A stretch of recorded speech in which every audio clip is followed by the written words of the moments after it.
Hi hello దోస్తో welcome back to achievement అడ్డా.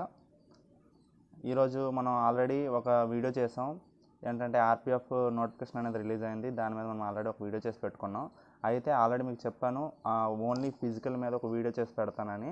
అయితే sub ఇన్స్పెక్టర్కి physical measurements and PET test ఎలా ఉంటుంది, constable PET and physical measurement test ఎలా ఉంటుందని దాని గురించి ఈరోజు డీటెయిల్గా తెలుసుకుందాం. అలాగే ఫిజికల్ క్వాలిఫై అవ్వడం కోసం మీకు ఒక డ్రిల్ చెప్తానని చెప్పాను. ఆ డ్రిల్ కూడా ఎలా ఉంటుంది దాని గురించి పూర్తిగా ఈరోజు ఈ వీడియోలో తెలుసుకుందాం.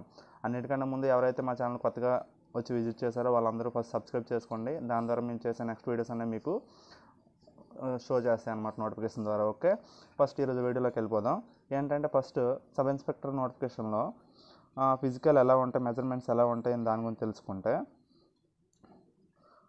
మనం డీటెయిల్ నోటిఫికేషన్ గురించి అయితే తెలుసుకున్నాం మనం ఆల్రెడీ డీటెయిల్గా. ఇప్పుడు ఓన్లీ ఫిజికల్ మీద ఒక వీడియో చెప్తానని చెప్పాను కదా. అయితే ఫిజికల్లో ఏమేమి ఉంటాయి ఏంటి అనే దాని గురించి తెలుసుకుంటే చూడండి. ఇప్పుడు కేటగిరీ సబ్ ఇన్స్పెక్టర్ ఎవరైతే మేల్ క్యాండిడేట్స్ ఉంటారో వాళ్ళకి 1600 మీటర్స్ అనేది రన్నింగ్ ఉంటుంది అనమాట. ఎవరైతే మేల్ క్యాండిడేట్స్ ఉంటారో వాళ్ళకి 1600 మీటర్స్ రన్నింగ్ ఉంటుంది. ఫిమేల్ క్యాండిడేట్స్కి అయితే వాళ్ళకి 1600 మీటర్స్ రన్నింగ్ ఉండదు, 800 మీటర్స్ రన్నింగ్ అనేది ఉంటుంది అనమాట. అయితే ఎవరైతే మేల్ క్యాండిడేట్స్ ఉన్నారో మేల్ క్యాండిడేట్స్ 1600 మీటర్స్ అనేది ఎంత టైమింగ్లో వాళ్ళు 1600 మీటర్స్ రేస్ని ఫినిష్ చేయాలంటే 6 minutes 30 secondsలో వాళ్ళ యొక్క రేస్ని ఫినిష్ చేయాలన్నమాట. అదైతే ఎవరైతే అమ్మాయిలు ఉన్నారో ఫిమేల్ క్యాండిడేట్స్ వాళ్ళు 800 మీటర్స్ని 4 minutesలో కంప్లీట్ చేయాలన్నమాట. అయితే long jump and only 1600 metres and long jump and high jump కూడా ఉంటుంది అనమాట. వాళ్ళ యొక్క దీంట్లో అమ్మాయిలకి అయితే 800 metres long jump and high jump ఉంటుంది అనమాట. అయితే అబ్బాయిలకి ఆల్రెడీ 1600 మీటర్ టైమింగ్స్ గురించి తెలుసుకున్నాం. అయితే లాంగ్ జంప్ ఎంత డిస్టెన్స్ని మనం జంప్ చేయాలి అనే దాని గురించి తెలుసుకుంటే 12 feet అనమాట మనం జంప్ అనేది చేయాలన్నమాట. హై జంప్ అనేది 3 feet 9 inches అనేది హై జంప్ ఉంటుంది. అదే అమ్మాయిలకైతే లాంగ్ జంప్ అయితే 9 feet ఉంటుంది, హై జంప్ అయితే 3 feet ఉంటుంది అనమాట. అయితే ఇది ఇది పీఈటీ అనమాట. అయితే నెక్స్ట్ ఫిజికల్ మెజర్మెంట్ టెస్ట్ అనమాట. అయితే మన ఎవరైతే మేల్ క్యాండిడేట్స్ ఉన్నారో వాళ్ళకి ఎంత హైట్ ఉండాలి, ఫిమేల్ క్యాండిడేట్స్కి వాళ్ళకి ఎంత హైట్ ఉండాలి అనే దాని గురించి తెలుసుకున్నాం. అలాగే chest measurements with expansion without expansion ఎలా ఉండాలని దాని గురించి తెలుసుకుంటే, ఎవరైతే unreserved and EWS and OBC candidates ఉంటారో వాళ్ళు మేల్ క్యాండిడేట్స్కి అయితే హైట్ అనేది 165 ఉండాలి, ఫిమేల్ క్యాండిడేట్స్ అనేది 157 ఉండాలన్నమాట. అండ్ ఎస్సీ ఎస్టీ క్యాండిడేట్స్కి అయితే ఎవరైతే ఉన్నారో వాళ్ళు మేల్ క్యాండిడేట్స్ అయితే 160 centimeters హైట్ ఉండాలి, ఫిమేల్ క్యాండిడేట్స్ అయితే 152 centimeters హైట్ ఉండాలన్నమాట. ఎవరైతే ఇంకా గోర్ఖా అండ్ డోగ్రాస్ అంటే వీళ్ళందరూ ఎవరంటే గిరిజనులు అనమాట. అంటే ఎవరైతే హిల్ ఏరియాస్ ఉంటారు కదా వాళ్ళందరి గురించి స్పెసిఫిక్గా వాళ్ళకి 163 centimeters అనేది మేల్ క్యాండిడేట్స్కి, 155 centimeters అనేది ఫిమేల్ క్యాండిడేట్స్కి వాళ్ళకి హైట్ ఉండాలన్నమాట. ఓకే, అయితే వీళ్ళలో చెస్ట్ అనేది మెజర్మెంట్స్ ఎలా ఉంటాయని దాని గురించి తెలుసుకుంటే, ఎవరైతే ఇది ఓన్లీ చెస్ట్ మెజర్మెంట్ అనేది ఓన్లీ మేల్ క్యాండిడేట్స్ మాత్రం ఉంటుంది. ఫిమేల్ క్యాండిడేట్స్కి ఎటువంటి చెస్ట్ మెజర్మెంట్స్ అనేవి ఉండవు అనమాట. Only unreserved and EWS and OBC category వాళ్ళకైతే వితౌట్ ఎక్స్పాన్షన్ అనేది 80 centimeters ఉండాలి, ఎక్స్పాన్షన్ అనేది 85 ఉండాలన్నమాట. నెక్స్ట్ ఎస్సీ ఎస్టీస్కి అయితే వితౌట్ ఎక్స్పాన్షన్ అయితే 76.2 centimeters ఉండాలి, ఎక్స్పాన్షన్ అయితే 81.2 ఉండాలన్నమాట. ఎవరైతే చెప్పుకున్నాం కదా హిల్ ఏరియాస్ వాళ్ళకైతే చెస్ట్ ఎక్స్పాన్షన్ అనేది 80 to 85 centimeters అనేది ఉండాలన్నమాట. ఇది ఏంటి మన సబ్ ఇన్స్పెక్టర్లో ఉండే పీఈటీ గురించి తెలుసుకున్నాం. ఇప్పుడు కానిస్టేబుల్లో 1600 మీటర్స్ మేల్ క్యాండిడేట్స్కి 5 minutes 45 seconds మాత్రమే టైం అనమాట. అందులో అనుకో ఎస్ఐకి అయితే 6 minutes 30 seconds అనమాట. చూడండి ఎంత టైం సుమారుగా 45 seconds అనేది డిఫరెన్స్ ఉంది. నెక్స్ట్ ఎవరైతే ఫిమేల్ క్యాండిడేట్స్ ఉంటారో వాళ్ళకి 800 meters రన్నింగ్ 3 minutes 40 seconds అనమాట. అందులో 4 minutes అనమాట, 20 seconds గ్యాప్ ఉందన్నమాట. అంటే కానిస్టేబుల్ ఎవరైతే ప్రిపేర్ అవుతున్నారో వాళ్ళు ఫిజికల్ అనేది ఇంకా టఫ్ అనేది చాలా ఎక్కువ, ఫిజికల్ టఫ్నెస్ టెస్ట్ అనేది చాలా ఎక్కువ ఉందన్నమాట. కాబట్టి ఇంకా మీరు దాని గురించి ఎక్కువ కష్టపడాల్సి వస్తుంది ఎవరైతే కానిస్టేబుల్ ప్రిపేర్ అవుతున్నారో. దీంట్లో లాంగ్ జంప్ అనేది 14 ఫీట్ అనమాట మేల్ క్యాండిడేట్స్కి, ఫిమేల్ క్యాండిడేట్స్కి 9 ఫీట్. అందులో అయితే 12 ఫీట్ అనమాట సబ్ ఇన్స్పెక్టర్ ఎవరైతే ఉన్నారో దానికి. ఫిమేల్ క్యాండిడేట్స్కి అయితే సేమే 9 ఫీటే. హై జంప్ అనేది మేల్ క్యాండిడేట్స్కి 4 ఫీటు, ఫిమేల్ క్యాండిడేట్స్కి 3 ఫీట్ అనమాట. ఏదైతే మరి పిఎంటీ టెస్ట్ ఉన్నదో అవి కూడా సేమ్ యాజ్ యూజువల్, మనం ఇంతకుముందు ఎలా చెప్పుకున్నామో సేమ్ యాజ్ యూజువల్ అనమాట. ఓకే, ఇప్పుడు ఆల్రెడీ మనం పీఈటీ అండ్ పిఎంటీ ఎలా ఉంటుందనే దాని గురించి తెలుసుకున్నాం కదా. ఆల్రెడీ మీకు డ్రిల్ చెప్తాను. ఇందులో ఈ ఆర్పిఎఫ్లో అన్నిటికన్నా మెయిన్ ఏంటంటే ఫిజికల్లో 1600 మీటర్స్ అనేది ఎవరైతే మేల్ క్యాండిడేట్స్ ఉంటారో వాళ్ళకి చాలా టఫ్ ఉంటుంది అనమాట.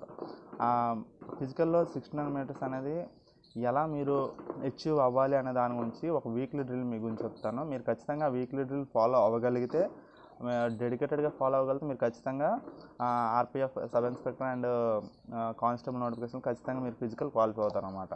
మెయిన్ 1600 మీటర్స్ రన్నింగ్లోనే చాలామంది డిస్క్వాలిఫై అయిపోతూ ఉంటారు. కాబట్టి దీని మీద ఎక్కువ ఫోకస్ చేయండి. దాని గురించి మీకు ఒక వీక్లీ డ్రిల్ అనేది మీకు చెప్తాను. నేను ఎలా ఇవన్నీ నాకు తెలుసు అంటే నేను ఆల్రెడీ ఫిజికల్ ట్రైనర్ కోర్స్ చేశాను. కాబట్టి మీకు ఒక డ్రిల్ చెప్తాను. మీరు డ్రిల్ ఫాలో అయితే ఖచ్చితంగా దీన్ని నేను చెప్పడం కన్నా మీరు ఫాలో అయ్యే దాని మీద ఎక్కువ డిపెండెన్స్ అనేది వచ్చే రిజల్ట్ మీద డిపెండ్ అయి ఉంటుంది అనమాట. మీరు ఎంత డెడికేటెడ్గా ఫాలో అయితే ఖచ్చితంగా మీకు రిజల్ట్స్ అనేవి కనిపిస్తాయి.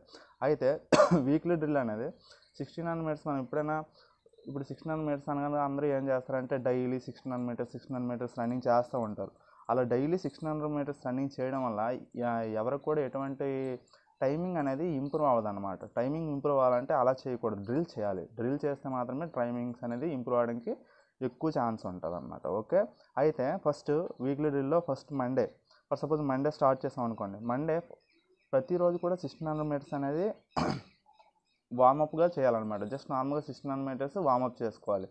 అంటే బాడీ హీట్ చేయాలి. ఎప్పుడు కూడా బాడీ హీట్ లేకుండా మీరు ఏది స్టార్ట్ చేసినా ఏమైనా పట్టేయడం కానీ ఏదైనా క్రాంప్స్ రావడం కానీ జరుగుతుంది అనమాట. కాబట్టి బాడీ హీట్లో ఉన్నప్పుడు మనం ఏం చేయాలన్నా, లాంగ్ జంప్ చేయాలన్నా, హై జంప్ చేయాలన్నా బాడీ హీట్లో ఉన్నప్పుడు మాత్రమే చేయండి. లేకపోతే క్రాంప్స్ వచ్చే ఛాన్సెస్ చాలా ఎక్కువ ఉంటాయి అన్నమాట.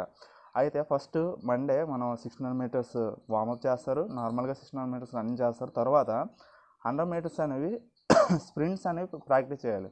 100 మీటర్స్ స్ప్రింట్స్ ఎన్ని ప్రాక్టీస్ చేయాలి? ఒక మండే ఓన్లీ 10 స్ప్రింట్స్ అనమాట. ఓన్లీ 1600 మీటర్స్ వామప్ చేస్తారు. తర్వాత దాంతోపాటు 10 స్ప్రింట్స్ అనేవి 100 మీటర్స్ ప్రాక్టీస్ చేస్తారు అనమాట. అది ఆ 10 స్ప్రింట్స్ ఎలా ప్రాక్టీస్ చేయాలంటే విత్ టైమింగ్ ప్రాక్టీస్ చేయాలి. బేసిక్గా నార్మల్గా ఒక 100 మీటర్స్ని కంప్లీట్ చేయడానికి 12 to 15 సెకండ్స్ పడుతుంది. కానీ మనం ఓన్లీ ఒక 100 మీటర్స్ మాత్రం ప్రాక్టీస్ చేసి ఉండిపోవట్లేదు. కంటిన్యూస్గా 10 కంటిన్యూస్గా అనమాట.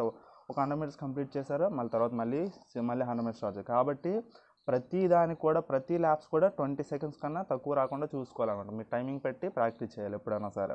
ఓకే, ఖచ్చితంగా 20 సెకండ్స్ లోపల ప్రతిదీ మనం ఏదైతే 10 రెపిటేషన్స్ చేస్తున్నామో 10 రెపిటేషన్స్ కూడా కంప్లీట్ అయ్యేటట్టు చూసుకోవాలి. అది మండే అనమాట. ట్యూస్డే అంటే మళ్ళీ 1600 మీటర్స్ వామప్ చేస్తారు. దాంతోపాటు నిన్న మండే 100 మీటర్స్ చేస్తారా, ఈరోజు 200 మీటర్స్ చేయాలి. ఎన్ని చేయాలి?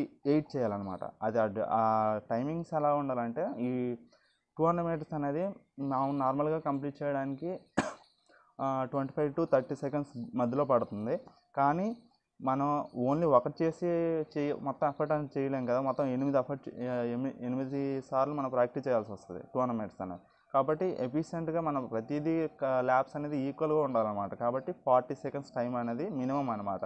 40 సెకండ్స్ కన్నా ఎక్కువ లేకుండా చూసుకుంటూ ప్రాక్టీస్ చేయాలన్నమాట టైమింగ్ అనమాట. నెక్స్ట్ వెన్స్డే అనేది 3 కిలోమీటర్స్ రన్నింగ్ అనేది ప్రాక్టీస్ చేయాలన్నమాట. లాంగ్ రన్నింగ్ ఎప్పుడైనా స్టామినా అనేది బై లాంగ్ రన్నింగ్ ద్వారానే మీకు ఇంప్రూవ్ అవ్వడానికి ఛాన్స్ ఎక్కువ ఉంటుంది అనమాట.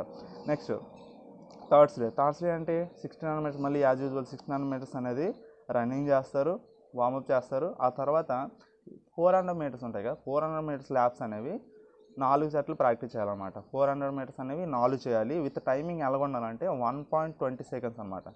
1 minute 20 సెకండ్స్ లోపల ఒక్కొక్క సెట్ అంటే ఒక 400 మినిట్స్ అనేది 1 minute 20 సెకండ్స్ లోపల ఖచ్చితంగా కంప్లీట్ అవ్వాలి. బేసిక్గా మనకి 400 మినిట్స్ కంప్లీట్ చేయడానికి 110 సెకండ్స్ అలా పడుతుంది.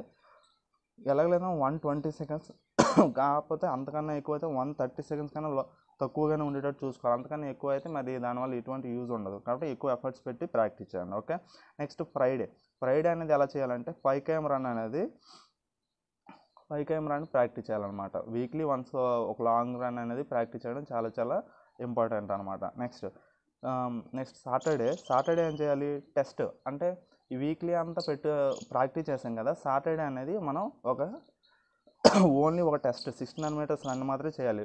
ఫస్ట్ వెళ్ళగానే ఒక బాడీ మామూలు చేసి కొంచెం ఎక్సర్సైజ్ చేస్తారు. ఎక్సర్సైజ్ చేసిన వెంటనే టైమింగ్ పెట్టి 1600 మీటర్స్ని టెస్ట్ పెట్టాలన్నమాట. టెస్ట్ పెడితే అప్పుడు మీ టైమింగ్ ఇంప్రూవ్ అవుతుందా లేదా అనేది మీకు తెలుస్తుంది అనమాట. నెక్స్ట్ సండే ఏంటంటే పూర్తిగా బాడీకి అనేది మనం ఒక వీక్ మొత్తాన్ని బాడీ స్ట్రెచ్ చేస్తూ ఉంటాం కదా, బాడీని ఎక్కువ స్ట్రెచ్ చేయడం వల్ల ఏం జరుగుతుందంటే మజిల్ అనేది స్ట్రెస్కి గురవుతుంది. కాబట్టి అలా కాకుండా ప్రతి వీక్లో 1 డే అనేది బాడీ కూడా రెస్ట్ అవ్వాలి. ఆ రెస్ట్ టైంలో మీరు ఏం చేస్తారంటే ఏమైనా ఆయిల్స్ పెట్టి మసాజ్ చేయడం అలాంటివి చేయడం వల్ల చాలా మంచి బెనిఫిట్స్ ఉంటాయి అన్నమాట. మెయిన్ ఎవరైతే కొత్తగా స్టార్ట్ చేస్తారో ఫిజికల్ స్టార్ట్ చేసిన ఫస్ట్లో 2-3 డేస్ అనేవి పెయిన్స్ ఉంటాయి. దానివల్ల మీరు ఎవరు భయపడాల్సిన అవసరం లేదు. అది ఎవరికైనా కామనే. పెయిన్స్ రావడం అనేది, నీ పెయిన్స్ రావడం, జాయింట్ పెయిన్స్ రావడం అనేవి కామన్. మజిల్ పెయిన్స్ కూడా వస్తూ ఉంటాయి. కాబట్టి అవన్నిటినీ అలా పెయిన్స్ వచ్చేటప్పుడు మస్టర్డ్ ఆయిల్ ఉంటుంది కదా, మస్టర్డ్ ఆయిల్తో మీరు దాన్ని మసాజ్ చేయడం ద్వారా మీకు రిలాక్స్ చాలా జరుగుతుంది. కాబట్టి ఇదే అనమాట, ఇది వీక్లీ డ్రిల్ అనమాట. మీరు ఖచ్చితంగా ఈ వీక్లీ డ్రిల్ ఫాలో అవ్వగలిగితే ఖచ్చితంగా మీరు 1600 మీటర్స్ అనేది RPF sub inspector and constable 100% మీరు అచీవ్ అవుతారు అనమాట. ఓకే, అలాగే మీరు ఏది చేసినా సరే బాడీ హీట్లో ఉన్నప్పుడు మాత్రమే ప్రాక్టీస్ చేయండి. లాంగ్ జంప్స్ కానీ హై జంప్స్ కానీ, లేకపోతే క్రాంప్స్ వచ్చే ఛాన్సెస్ చాలా చాలా ఎక్కువ ఉంటుంది. అర్థమైందా? ఒకేసారి బాడీ మీద ప్రెజర్ చేస్తే మాత్రం బాడీ దాన్ని తీసుకోలేదన్నమాట. కాబట్టి బాడీ హీట్లో ఉన్నప్పుడు మీరు ఏది చేసినా బాడీ దాన్ని యాక్సెప్ట్ చేస్తుంది. మెయిన్ ఇంకో థింగ్, ఎవరైతే కొత్తగా స్టార్ట్ చేస్తున్నారో అలాగే వాళ్ళ యొక్క వెయిట్స్ ఎక్కువ ఉన్న వాళ్ళని మనం ఎప్పుడైనా రన్నింగ్ బాగా జరగాలంటే వెయిట్ ఎంత తక్కువ ఉంటే రన్నింగ్ అంత బాగా జరుగుతుంది. ఎవరైతే వెయిట్ ఎక్కువ ఉన్నారో వాళ్ళు ఈ డ్రిల్స్తో పాటు ఏం చేయాలంటే ఈ లాంగ్ రన్స్ అనేవి ప్రాక్టీస్ చేయాలన్నమాట. మీరు వెయిట్ లాస్ అవ్వగలిగితేనే మీరు ఈ డ్రిల్స్ని కంఫర్టబుల్గా ప్రాక్టీస్ చేయగలరు, లేకపోతే ప్రాక్టీస్ చేయలేరు. కాబట్టి ఎవరైతే వాళ్ళ ఉండాల్సిన వెయిట్ కన్నా ఎక్కువ వెయిట్ ఉంటారో ముందు వెయిట్ని లూజ్ చేసుకోండి. దానివల్ల మీరు ఈజీగా ఈ డ్రిల్స్ ఫాలో అవ్వడం అనేది ఈజీ జరుగుతుంది అన్నమాట. అయితే వెయిట్స్ని ఎలా లాస్ చేయాలంటే మీరు లాంగ్ రన్స్ ప్రాక్టీస్ చేయాలన్నమాట. మీరు కంటిన్యూస్గా at least 30 to 40 minutes daily run చేస్తూ ఉండాలి. దాని ద్వారా మీరు వెయిట్ లాస్ అవుతారో. దాంతోపాటు ప్రాపర్ డైట్ మెయింటైన్ చేయాలి. ఎవరైతే ఫిజికల్ కష్టపడుతూ ఉంటారో వాళ్ళు వాళ్ళ డైట్ ఏ విధంగా ఉండాలంటే డైలీ వాళ్ళ రొటీన్లో 2 eggs ఉండాలి. డ్రై ఫ్రూట్స్ తీసుకోండి. మనకి శనగలు ఉంటాయి, కొమ్ము శనగలు ఉంటాయి, నెక్స్ట్ పెసలు ఉంటాయి. అలాగే దాంతోపాటు బాదం తీసుకోండి, కాజు తీసుకోండి. ఇవన్నీ ఏం చేస్తారంటే అవన్నీ కొంచెం తీసుకొని అవన్నిటిని రాత్రి నానబెట్టి ఉదయం లేవగానే మీరు ఎవరైతే ఫిజికల్ చేయడానికి వెళ్తారు కదా దానికన్నా ముందే మీరు ఉదయం లేవగానే బ్రష్ చేసి వాటిని తినేసండి అనమాట. తినేసి మీరు అప్పుడు గ్రౌండ్కి వెళ్ళండి. మీకు ఎనర్జీ కూడా ఉంటుంది. అలాగే కొంచెం గ్రౌండ్కి వెళ్ళే ముందు అట్లీస్ట్ 2 గ్లాస్ ఆఫ్ వాటర్ తాగేసి తర్వాత ఒక 1/2 hour గ్యాప్ ఇచ్చిన తర్వాత మీరు రన్నింగ్ చేయండి. మీకు మంచి రిజల్ట్స్ అనేవి కనిపిస్తుంది. మీకు అసలు బాడీలో ఎటువంటి అంటే అలసిపోయిన ఫీలింగ్ అనేది కష్టపడినప్పుడు వర్కౌట్ చేసిన అలసిపోతాం, కానీ మనకి ఎనర్జీ అనేది లోపల నుంచి అంత కొంత మనకి ఎనర్జీ ఇస్తూ ఉంటుంది అన్నమాట. కాబట్టి ఖచ్చితంగా ఎవరైతే ఫిజికల్ ప్రాక్టీస్ చేస్తున్నారో ఖచ్చితంగా ప్రాపర్ డైట్ మెయింటైన్ చేయాలన్నమాట. ప్రాపర్ డైట్ మెయింటైన్ చేయలేకపోతే బాడీ వీక్నెస్ వస్తుంది. దాని మీద మజిల్ పెయిన్స్ అన్నీ వచ్చి మీరు ఇంకా ప్రాపర్గా మీ యొక్క టెస్ట్ని ఇవ్వలేరు అనమాట. కాబట్టి ప్రాపర్ డైట్ మెయింటైన్ చేయాలి, ప్రాపర్ ఎక్సర్సైజ్లు కూడా చేయాలి. Okay, thank you one and all. మీకు మా వీడియో నచ్చినట్టయితే మీ ఫ్రెండ్స్ అందరికీ మా వీడియోని షేర్ చేయండి. అలాగే మా వీడియోస్ని చూస్తూ వాటిని లైక్ చేయండి. Thank you one and all. జై హింద్.